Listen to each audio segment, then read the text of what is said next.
اعوذ باللہ من الشیطان الرجیم بسم اللہ الرحمن الرحیم۔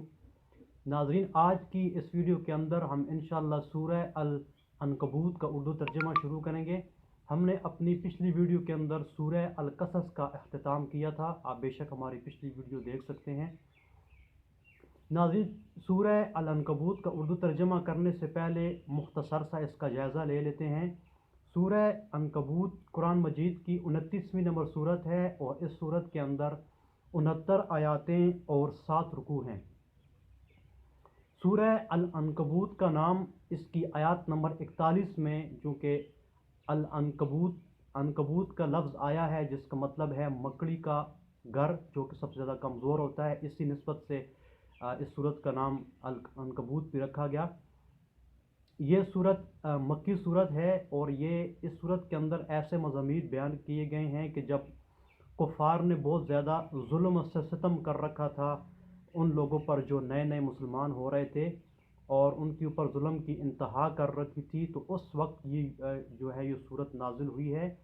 اور اس سورت کے اندر اللہ تعالیٰ نے مزید اور بھی احکام مسلمانوں کو سمجھائے ہیں کہ اپنے والدین کے ساتھ بھی احسان کرو، اور اس وقت جو کفار نے مشکلات برپا کر رکھی تھی مسلمانوں کے اوپر، اس وقت مسلمانوں کو صبر کرنے کی تلقین بھی کی گئی، اور ساتھ میں یہ بھی کہا گیا کہ اگر آپ دیکھو کہ آپ کفار کے ہاتھوں تنگ ہو، اسلام پر قائم نہیں رہ سکتے، تو آپ وہاں سے ہجرت کر کے ایسی جگہ چلے جاؤ جہاں پر آپ کو اللہ کی عبادت کرنے میں کوئی مشکلات کا سامنا نہ ہو۔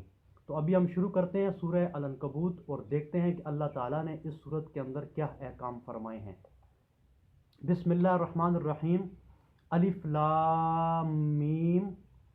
کیا لوگ یہ خیال کیے ہوئے ہیں کہ صرف یہ کہنے سے کہ ہم ایمان لے آئے ہیں چھوڑ دیے جائیں گے اور ان کی آزمائش نہیں کی جائے گی؟ اور جو لوگ ان سے پہلے ہو چکے ہیں ہم نے ان کو بھی آزمایا تھا اور ان کو بھی آزمائیں گے، سو اللہ ان کو ضرور معلوم کرے گا جو اپنے ایمان میں سچے ہیں اور ان کو بھی جو جھوٹے ہیں۔ کیا وہ لوگ جو برے کام کرتے ہیں یہ سمجھے ہوئے ہیں کہ یہ ہمارے قابو سے نکل جائیں گے؟ جو خیال یہ کرتے ہیں برا ہے۔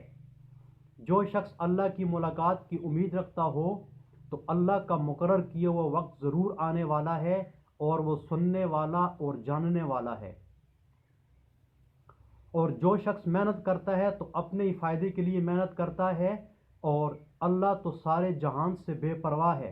اور جو لوگ ایمان لائے اور نیک عمل کرتے رہے ہم ان کے گناہوں کو ان سے دور کر دیں گے اور ان کو ان کے اعمال کا بہت اچھا بدلہ دیں گے۔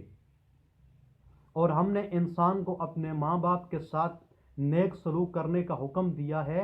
اے مخاطب، اگر تیرے ماں باپ تیرے در پہ ہوں تو میرے ساتھ کسی کو شریک بنائے جس کی حقیقت کی تجھے واقفیت نہیں، تو ان کا کہا نہ ماننا، تو سب کو میری طرف لوٹ کر آنا ہے، پھر جو کچھ تم کرتے تھے میں تم کو جتا دوں گا۔ اور جو لوگ ایمان لائے اور نیک عمل کرتے رہے ان کو ہم نیک لوگوں میں داخل کریں گے۔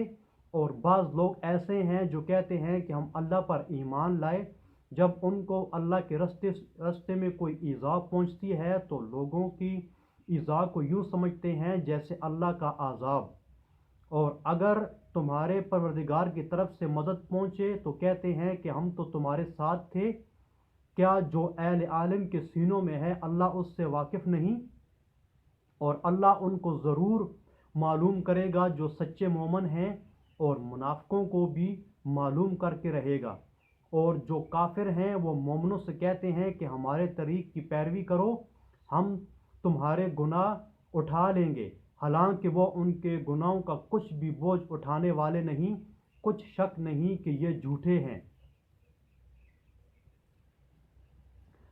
اور یہ اپنے بوجھ بھی اٹھائیں گے اور اپنے بوجھوں کے ساتھ اور لوگوں کے بوجھ بھی، اور جو بہتان یہ باندھتے رہے قیامت کے دن ان سے ضرور پرسش ہوگی۔ اور ہم نے نوح کو ان کی قوم کی طرف بھیجا تو وہ ان میں 50 برس کم 1000 برس رہے، پھر ان کو طوفان کے عذاب نے آ پکڑا اور وہ ظالم تھے۔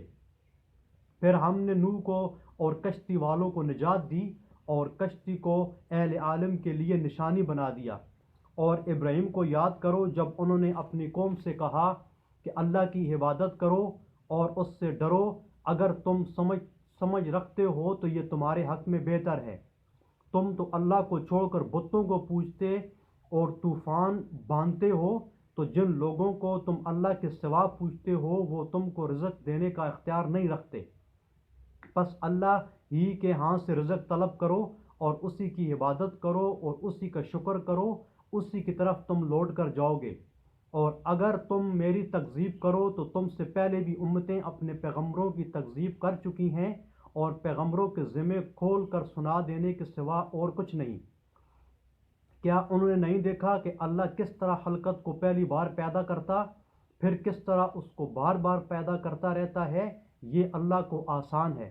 کہہ دو کہ زمین میں چلو پھرو اور دیکھو کہ اس نے کس طرح خلقت کو پہلی دفعہ پیدا کیا، پھر اللہ ہی پچھلی پیدائش پیدا کرے گا، بے شک اللہ ہر چیز پر قادر ہے۔ صدق اللہ العظیم۔ ناظرین، الحمدللہ ہم نے سورہ العنکبوت کی آیات نمبر 1 سے لے کر آیات نمبر 20 تک کا اردو ترجمہ مکمل کر لیا ہے۔ انشاءاللہ ہم اپنی اگلی ویڈیو کے اندر آیات نمبر 21 سے اردو ترجمہ کا آغاز کریں گے۔ اللہ تعالی ہمیں قرآن پاک کو پڑھنے، سمجھنے اور اس پر عمل کرنے کی توفیق نصیب عطا فرمائے۔ السلام علیکم ورحمۃ اللہ وبرکاتہ۔